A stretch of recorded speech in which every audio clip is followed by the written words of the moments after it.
محمد وعلى آله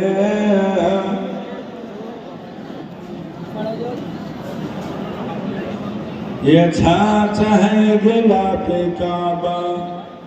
जो जुदन की खुशबू आती है जब इंसान पढ़ती है सब शाम में तस्वीर तो दन दन की खुशबू आती है बलगल उला बिकमालिही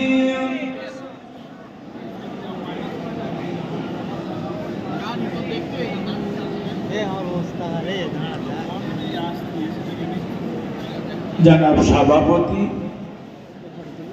सम्मानीय उलामाए किराम हुफ्फाज़े किराम हुद्दाते किराम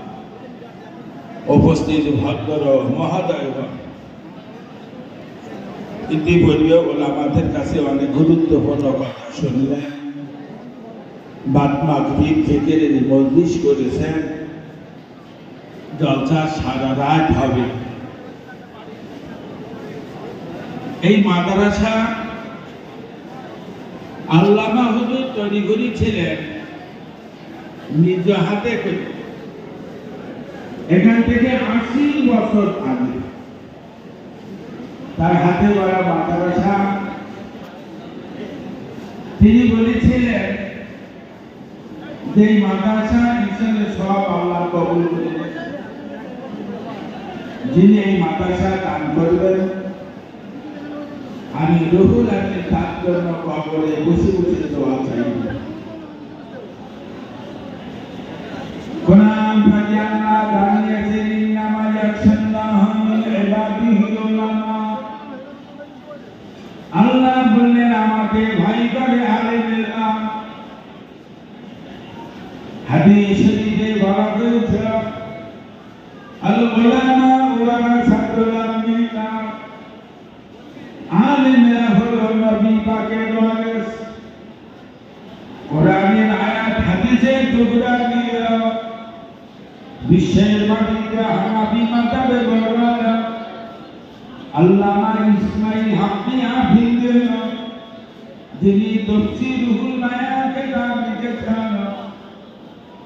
আর একটা তাফসীরের নাম বলছি যার নাম তাফসীর ইবনে কাসির হানাফি মাযহাবে বর্ণনা আল্লামা ইমাদুদ্দিন আহমদ লেখা ইন্নামা ইয়াখশাল্লাহু মিন ইবাদিহি উলামা এই আয়াতের ব্যাখ্যায় বর্ণনা করেছেন আলেমদেরকে তিন ভাগে ভাগ করেছেন আলেম তিন প্রকার প্রথম প্রকার আলেম শুধু কিতাব পড়ে আমল করে না দ্বিতীয় প্রকার আলেম আমল করে কিতাব পড়ে না তৃতীয় প্রকার আলেম কিতাব পড়ে আর আমল করে ও আমার সোনার মানিক এই আরেকটা হলো খাঁটি আল্লাহ হাদিস শরীফে এসেছে খাঁটি আলেমের অনুসরণ করে চলা উচিত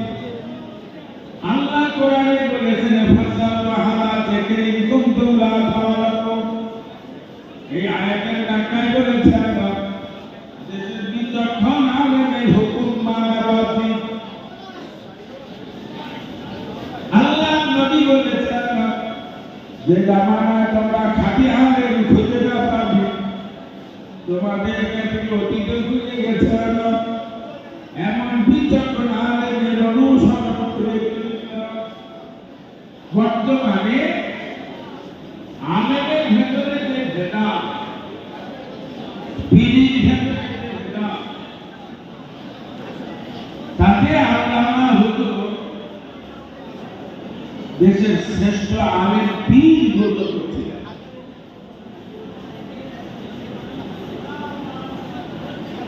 হুজুর আল্লামা অনুসরণ করে চলতে হবে কোরআন তাৎপর্য আল্লামা হুজুর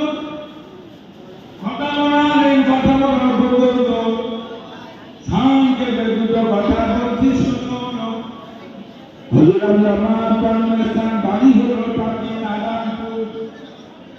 পাশেরটা ছোট।